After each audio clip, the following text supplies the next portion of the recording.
दोषारोपपत्र दाखल झाल्यानंतर आता मुंडेंच्या राजीनाम्याची मागणी जोर धरते, तर त्या संदर्भातल्या टॉप 9 बातम्या. देशमुख हत्या प्रकरणी खासदार बजरंग सोनवणे पुन्हा एकदा गृहमंत्री अमित शहांना भेटणार आहेत. आरोपपत्रामधून बीडमधील गुंडराजाचा चेहरा समोर आला. दोषींना फाशी होईपर्यंत माघार घेणार नाही, सोनवणे ठाम. आणि पोलीस यंत्रणेला सुद्धा मी डायरेक्ट बोललेलो, त्याच्यामुळे मी ह्या शेवटच्या टोकापर्यंत त्याची भूमिका पूर्ण निभावणार.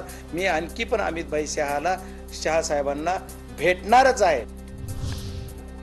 मुंडेंच्या मंत्रिपदाचा फायदा घेत कराडला जेलमध्ये व्हीआयपी ट्रीटमेंट. आकाश आकांनी मंत्रिपदाचा राजीनामा द्यावा, धसांकडून मागणी कायम आहे. तर कराडला वाचवण्यासाठी मुंडेंनी कट रचल्याचा दमान यांचा आरोप आहे. आता एवढंच म्हणणं आहे आकाश आकांना की तुम्ही आता मंत्रिपदाला कुठपर्यंत चिटकून राहणार आहात. थोडंसं मंत्रिपदाचा राजीनामा दिला असता तर बरं झालं असतं, किंवा बिन खात्याचे मंत्री म्हणून राहा. आम्ही पूर्वीपासून बोलत आहोत की संतोष देशमुख हत्या प्रकरणामध्ये वाल्मिक कराड हाच मुख्य आरोपी आहे. आता तरी धनंजय मुंडेंचा राजीनामा मुख्यमंत्री घेणार आहेत का? जितेंद्र आव्हाडांचा हा सवाल. तर कृष्णा आंधळे याची हत्या झाली आहे असं मला वाटतंय, आव्हाडांचं हे वक्तव्य आहे. आरोपींना फाशीची शिक्षा झालीच पाहिजे. राजकीय दबावामुळेच 3 वेगवेगळ्या केसेस दाखल केलेल्या होत्या आणि त्या राजकीय दबावामुळेच आम्ही मुंडेंचा राजीनामा मागतोय. सामाजिक कार्यकर्ते अंजली दमानिया यांचं हे वक्तव्य. बीड हत्या प्रकरण संघटित गुन्हेगारीचं जाळ आहे. आज पुराव्यानिशी हे सिद्ध झालंय. सीआयडीच्या आरोपपत्रामध्ये धनंजय देशमुखांची प्रतिक्रिया. हे सगळं संघटित गुन्हेगारीचं जाळ आहे. आम्ही हे सुरुवातीपासून सांगत होतो आणि हे सांगत असताना आज ते खऱ्या अर्थानं सिद्ध झालंय.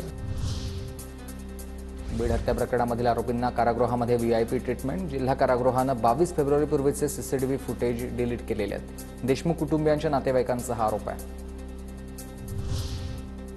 आरोपपत्राबाबत माहिती नाही. सीआयडी कोर्टामध्ये माहिती देईल. जेव्हा माहिती होईल त्यावेळी मी बोलेन. आता पुण्यात आहे तर पुण्यातले प्रश्न तुम्ही विचारा. आरोपपत्रावरील प्रश्नावर पंकजा मुंडेंची प्रतिक्रिया. पुण्यात आहे मी. आता त्या महिलावर अत्याचार झाला बस स्थानकामध्ये, झाला नाही का? झाला ना.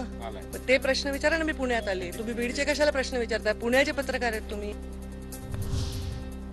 पंकजा मुंडे यांचं वक्तव्य ऐकून धक्का बसलेला आहे. तुम्ही बीडचे आहात, परळीमध्ये आहात, मग तुम्हालाच विचारणार ना. तुम्ही अमेरिकेमध्ये गेलात तर तुम्हाला ट्रम्पवर विचारायचंय का?